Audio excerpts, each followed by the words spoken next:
علیہ وسلم ارشاد فرماتے ہیں سورۃ الصلاۃ نماز میرے آنکھوں کی ٹھنڈک ہے۔ میرے آقا خود جاء امت عاصی کو سناتے ہیں الصلاۃ معراج المومنین، نماز مومنوں کی معراج ہے۔ میرے عاشقوں، میرے غلاموں، میری معراج سبحان الذی اسریٰ ہے۔ تمہاری معراج وہ چیز ہے جو میں اسریٰ میں جانے کے بعد لے کر آیا، نماز کو ادا کرو۔ تمہاری معراج نماز میں ہے، نماز کے اندر ہے۔ میرے آقا فرماتے ہیں الصلاۃ معراج المومنین، نماز مومنوں کی معراج ہے۔ رسول پاک صلی اللہ علیہ وسلم پھر ارشاد آگے فرماتے ہیں یہ صلو کما رأیتمونی، اے نمازیوں نماز اس طرح پڑھو جس طرح میں پڑھا کرتا ہوں۔ پتہ یہ چلا کہ میرے آقا فرماتے ہیں جو میں کرتا ہوں میرے نقل پہ نقل کرو، میرے ادا پہ ادا کرو، تمہاری نماز مقبول ہو جائے گی، تمہاری نماز خدا کی بارگاہ میں قبول کر لی جائے گی، اس لیے کہ تم نے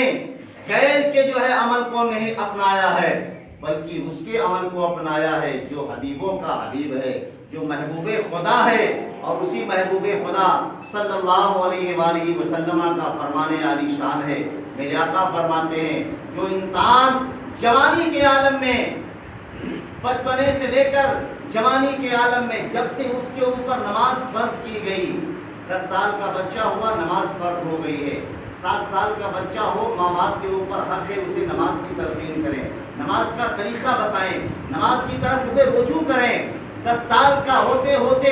اگر وہ نماز کا عادی نہیں بن سکتا ہے تو ماں باپ کے اوپر حق ہے کہ اسے لکڑی سے مار کر جو ہے اسے جو ہے نماز کی تلقین کریں، نماز پڑھائیں۔ مسلمانوں آج تو 60 سال کے ہو جاتے ہیں پھر بھی قریب نہیں جاتے ہیں، 10 سال کے بچے کو کہاں سے لے کر آئیں گے؟ آؤ سرور عالم صلی اللہ علیہ وسلم کا ایک مژدہ ہے، سنو، عاشقوں خوش ہو جاؤ گے، طبیعت باغ باغ ہو جائے گی۔ میرے آقا فرماتے ہیں جو بچپن سے لے کر جوانی کی تحریض پہ قدم رکھتے رکھتے پکا نمازی ہو جاتا ہے، اللہ تبارک و تعالیٰ صرف اسے نمازوں کا ثواب عطا نہیں فرماتا ہے بلکہ میرے جد اعلیٰ حضرت سیدنا آدم علیہ نبینا علیہ الصلوۃ والتسلیم سے لے کر مجھ محمد تک جتنے نبی دنیا میں تشریف لائے، کم و بیش 1 لاکھ یا 2,24,000 انبیاء کرام، سارے نبیوں کے نمازوں کا ثواب جو ہے پروردگار عالم اس نوجوان نمازی کو عطا فرمایا کرتا ہے، اس نوجوان نمازی کو عطا فرماتا ہے۔ مسلمانوں کوئی ایسا نبی دنیا میں نہیں آیا جو 50 سال کی عمر میں نماز کا عادی ہوا ہو، 60 سال کی عمر میں نماز کا عادی ہوا ہو، 20 سال کی عمر میں نماز کا عادی ہوا ہو، 50 سال کی عمر میں نماز کا عادی ہوا ہو۔ شریعت کا مسئلہ جہاں ہے 7 سال کا ہو نماز کی طرف اسے راغب کیا جائے، 10 سال کا ہو جائے تو نماز کی طرف مکمل اسے رجوع کر دیا جائے، مکمل نماز کا پابند ہو جائے۔ اے مسلمانوں میں آپ کے ذہن میں ایک بات ڈالنا چاہتا ہوں، اگر خود پابند نہیں ہو رہے ہو تو کم از کم اپنی اولادوں کو جو ہے نماز کا پابند بنا دو، اپنی اولادوں کو نماز کی طرف رغبت کر دو، اپنی اولادوں کو نماز کی طرف رجوع کروا دو۔ انشاءاللہ المولا تمہاری اولاد اگر جوانی سے، بچپنے سے لے کر جوانی کی تحریک پر قدم رکھتے رکھتے اگر وہ نماز کی عادی ہو گئی، نماز کی پابند ہو گئی تو میں دعوے کے ساتھ کہتا ہوں یہ فرمان کسی غیر کا نہیں ہے، یہ مختار کائنات کا فرمان ہے، دونوں عالم کے مالک و مختار کا فرمان ہے۔ نماز وہ پڑھے گا ثواب تو اس کو اس کے نماز کا ملنا چاہیے، مگر جوانی میں نماز کا اگر عادی ہو گیا ہے تو مصطفیٰ جان رحمت فرماتے ہیں کہ اسے نماز کا ثواب تو دیا ہی جائے گا، بس آدم سے لے کر عیسیٰ تک، عیسیٰ سے لے کر مجھ محمد تک جتنے نبی آئے ہر نبی کے نمازوں کا ثواب اسے عطا کیا جائے گا، جو بچپن سے لے کر جوانی کے دہلیز پر قدم رکھتے رکھتے نماز کا پابند ہو جائے۔ آج تو سوچتے ہیں یار ہم تو ابھی جوان ہیں کیوں نماز پڑھیں، جب کسی کام کے لائق نہیں رہیں گے تب مسجد کو آباد کریں گے، تب مسجد کو آباد کریں گے۔ مسجد کو آباد کرنے کا یہ طریقہ نہیں کہ اٹھنا بھی دشوار ہو جائے، بیٹھنا بھی دشوار ہو جائے، رکوع میں جانا بھی دشوار ہو جائے، سجدے میں جھکنا بھی دشوار ہو جائے۔ ایسے ماحول میں جب تم دوا کھا کر جو ہے ٹکیا کھا کر ٹیبلٹ کھا کر جب تم خدا کی بارگاہ میں آ کر جو ہے گھٹنے ٹیکو گے پھر بھی درد ہو رہا ہے، کیسے تمہاری نماز مقبول ہوگی؟ تمہارا خیال تو تمہارے درد کی طرف بار بار جائے گا، تمہارا خیال تو تمہارے ٹکیا کی طرف جائے گا، تمہارا خیال تو تمہارے ڈاکٹر کی طرف جائے گا۔ دوا صحیح نہیں دیا ہے اس لیے درد محسوس ہو رہا ہے، اگر دوا صحیح دیا ہوتا تو مجھے نماز میں درد نہیں ہوتی۔ چلو ٹھیک ہے، نماز ہی کے اندر وہ بیچارہ سوچنے میں پڑ جاتا ہے، اب کی یادوں سے لیے تھے، اب کی پنڈت جی سے لینا ہے نا، یادوں سے لیے تھے، ان کی دوا سے ریلیف نہیں ہوا، آپ کی پنڈت جی سے لینا ہے، ہو سکتا ہے ان کی دوا سے کارگر ہو جائے۔ ابے نماز خدا کی کر رہے ہو، مگر نماز کے اندر درد محسوس ہوتا ہے تو درد ہونے کی وجہ سے تمہارا خیال تمہارے ڈاکٹر کی طرف جا رہا ہے، تمہارا خیال تمہارے میڈیسن کی طرف جا رہا ہے، تمہارا خیال تمہارے دوا کی طرف جا رہا ہے۔ میں بتانا چاہتا ہوں مسلمانوں، نمازوں کا پابند اگر بننا ہے تو جوانی کے عالم میں نماز کے عادی ہو جاؤ۔ اگر نماز کے عادی جوانی کے عالم میں ہو جاتے ہو، یہ کسی آئے خیرے کا نہیں، مختار کائنات آمنہ کے در یتیم کا فرمان عالی شان ہے۔ آقا فرماتے ہیں جب ایک مولا کا بندہ جوانی کے عالم میں ایک وقت کی نماز جب ادا کرتا ہے تو پورے انبیاء سابقین کے نمازوں کا ثواب اس کو ایک وقت کی نمازوں میں ادا کر دیا جاتا ہے۔ ایک وقت کی نماز ادا کرتا ہے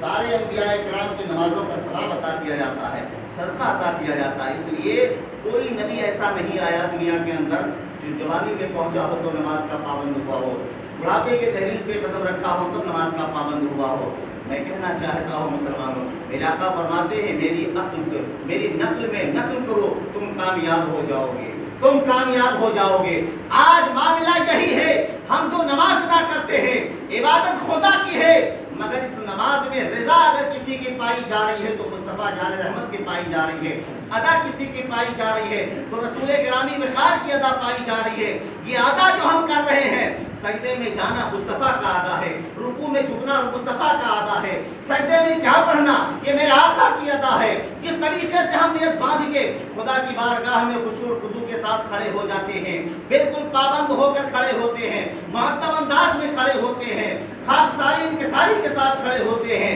یہ ادا کس نے ہمیں دی ہے؟ یہ ادا کسی اور نے نہیں دی ہے، بلکہ یہ ادا اگر کسی نے دی ہے تو مختار کائنات نے دی ہے، اور انہی کی ادا کو جب ہم اپناتے ہیں تو ہماری نماز مولا اپنی بارگاہ میں قبول فرماتا ہے، مولا قبول فرماتا ہے۔ اب ایک بات سنیں، اللہ کے نبی صلی اللہ علیہ وسلم نے جو فرمایا صلو کما رأیتمونی، نماز اس طرح پڑھو جس طرح میں پڑھتا ہوں، میری ادا کو ادا کرو۔ گویا نماز سے پہلے اذان ہے، اقامت ہے، وہ بھی میری ادا ہے، جس طرح سے میں کرتا ہوں تم بھی کیا کرو۔ دو لفظوں میں ایک بات سے بات کر لیں۔ مصطفیٰ جان رحمت کا یہ جملہ صحابہ کرام نے اسے اپنے دامن میں لے لیا، کہا جو آقا فرماتے ہیں وہ غلط نہیں ہے، 100% جو ہے صحیح ہے، اور میرے آقا کا فرمان کبھی غلط نہیں ہو سکتا ہے۔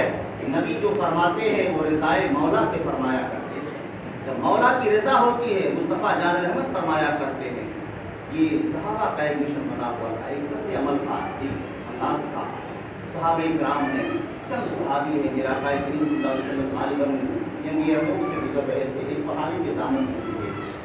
وادی ایک تھا، قریب آ گیا مکہ شریف، مدینہ شریف قریب آ گیا، پہاڑوں کے دامن سے میرے مصطفیٰ جان رحمت صلی اللہ علیہ وسلم اپنے تمام جو ہے صحابہ کو لے کر گزر رہے تھے۔ اتنے میں نماز عصر کا وقت ہو جاتا ہے، شام کا وقت ہوا، نماز عصر کا وقت ہوا۔ مصطفیٰ جان رحمت صلی اللہ علیہ وسلم نے فرمایا اے میرے جو ہے جانثارو، نماز کا وقت ہو گیا ہے، اگر چل کر جو ہے مدینہ شریف میں داخل ہو کر مسجد نبوی میں پڑھتے ہیں تو وقت ختم ہو جائے گا، ہو سکتا ہے وہاں پہنچتے پہنچتے وقت بہت کم رہ جائے، وضو بنائیں، طہارت کریں، وقت کم ہو جائے، ختم ہو جائے، اس سے بہتر یہی ہے کہ ہم لاؤ یہیں پہ نماز ادا کر لیں۔ ابھی چند فاصلے باقی ہیں، چند لمحوں میں ہم نہیں پہنچ سکتے ہیں، فاصلہ کچھ باقی ہے حرم شریف کے اندر پہنچنے میں۔ صحابہ کرام نے فرمایا یا رسول اللہ حکم صادر فرمائے۔ آقا فرماتے ہیں حضرت بلال بھی ساتھ میں ہیں، حضرت